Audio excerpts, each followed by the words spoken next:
wherever and whenever through our social media platforms, now live on just a click away. Global news, sports, business reports, politics, issues, events and happenings around the world, your favorite past and present TV programs, drama, documentaries, and for your news headlines, log on to www.youtube.com/NTA2Lagos. Watch, download, comment, and subscribe free. It's simply www.NTA2Lagos and explore our world of news and events. Available in all smartphones, iPad, and all Android phones. Like our Facebook page, NTA2 Lagos Network Center. You can tweet us at NTA2LNC. NTA2 Lagos Network Center, your reach out station.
Hello, once again, it's good to be with you and to invite you to come to the table and join us on our program, Close Flow, here on NTA2 Lagos Network Center.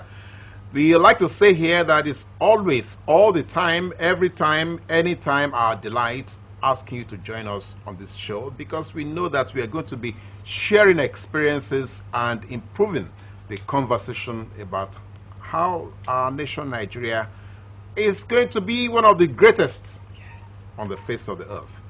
Now, that seems to be the story. Potentially, we'll say Nigeria is the giant of Africa. Everybody says Nigeria is the giant of Africa. Everybody says Nigeria should lead Africa. Everybody, but that seems to be proposition. We don't seem to have any concrete evidence that Nigeria actually is doing that. So why? Where is the disconnect? Today, again, we have decided to invite into the studio yet another distinguished Nigerian to come speak with us, to come speak with you, to share with you and all of us our own experiences on how we can make the dream Nigeria come true, especially in terms of our educational structure.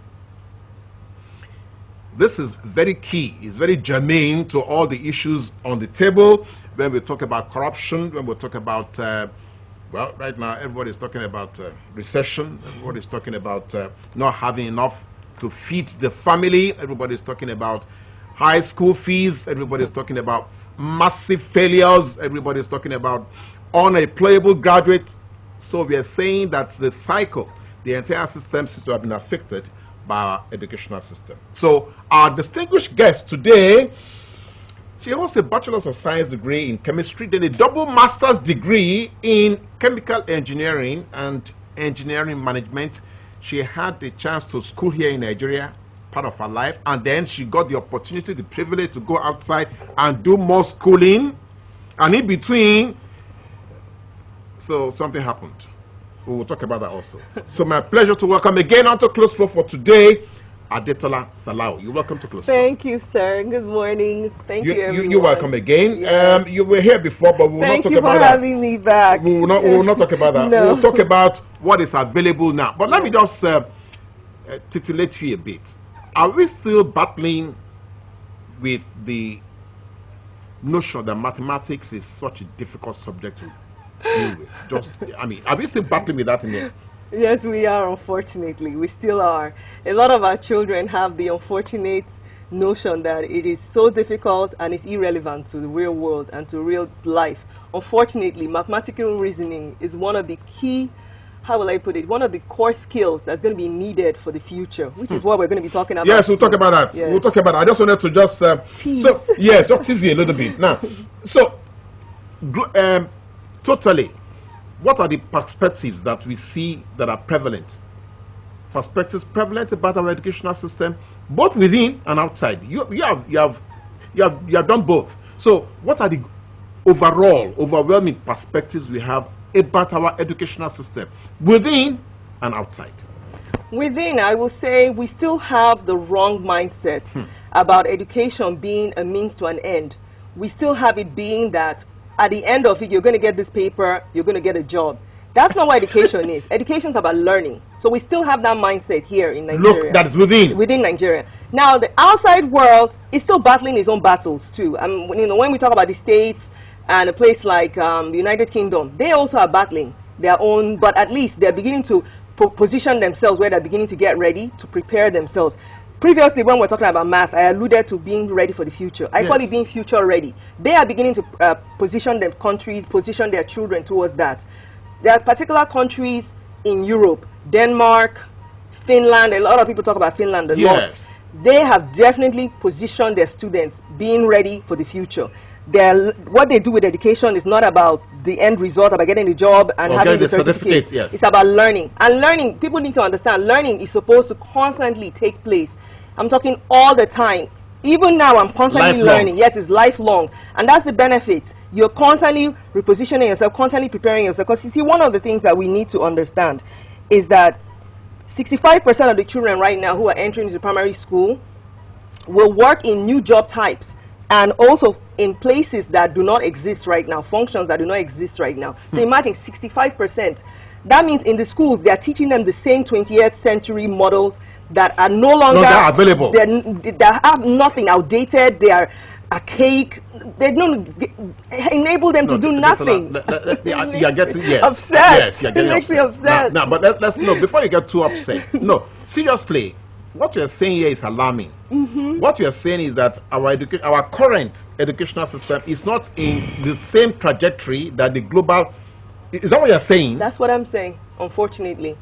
I'm saying that the 21st century is here. Yes, the 20th century is here. A lot of the learning that we're still doing, the methods that we're using, the methodology we're using are still like a silo, like a factory style. You come to school, this is what you do, you regurgitate what you're already given.